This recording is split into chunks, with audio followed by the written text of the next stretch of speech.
Jiro here for Umbra Games with a review of A Way Out, available on PlayStation 4, Xbox One, and PC. Played on PlayStation 4 for the review. A Way Out was released on March 23, 2018, and was developed by Hazelight Studios, the game development company started by writer-director Joseph Fares, who in cooperation with Starbreeze Studios had made their first title, Brothers, A Tale of Two Sons, released across multiple platforms between 2013 and 2015.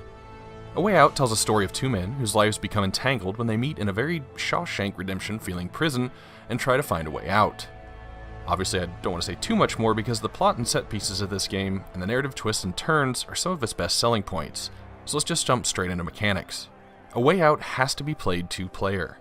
You can do local or online multiplayer, but regardless of the way you play, you'll have a split-screen view for both characters on your screen most of the time. When one character is doing something more important, the split will shift to highlight it more prominently, and at times one or the other will get full-screen control for a few moments. Now, the beauty of what Hazelight Studios has done with the Force Co-op is to only require one copy of the game to be purchased. If you're playing online, your friend can download the demo of the game, and when you invite them to your session, it will give them access to the game in its entirety. When you start a session, you each choose a character, either Leo or Vincent, interacting with the environment and hopefully cooperating to accomplish goals.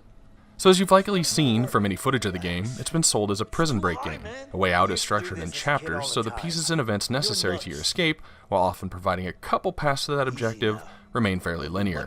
Where the game shines, though, is in its use of multiplayer. Sometimes it's cooperation, causing a distraction so the other guy can slip by, passing contraband through windows around security checkpoints, and of course, cooperative stealth takedowns. But you can also compete with darts, play some baseball, and engage in a few other versus activities. Now, I don't think it's too spoilery, but a good majority of the game takes place after the escape from prison, where you'll engage in various set pieces, constantly changing up the gameplay mechanics.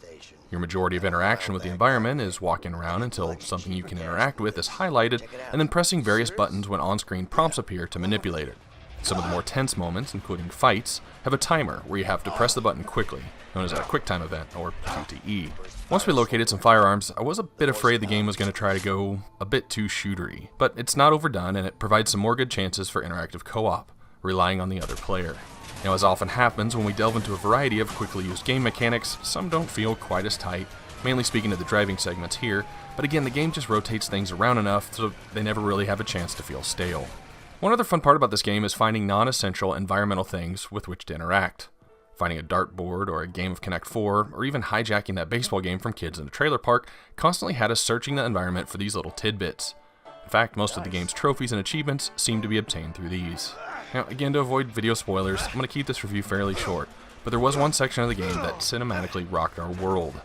And overall, the game just keeps bringing fun little surprises. Now, keep in mind this game may not be for everyone. It is heavily story-driven and cinematic, and the action pieces are spread out to keep a good pacing. White Gravy, who was my co-op partner through my first playthrough, commented at one point that the game did feel like an interactive movie.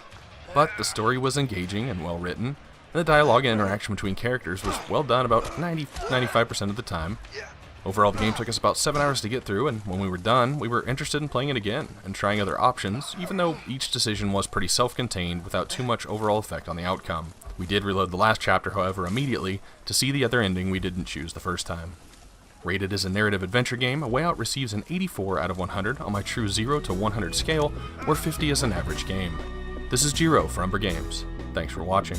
I love the comments, guys, so keep them coming. I'd also love to get some conversations and voting and whatnot with you guys on Twitter if you're on it, and you can find me there at Umbra Games.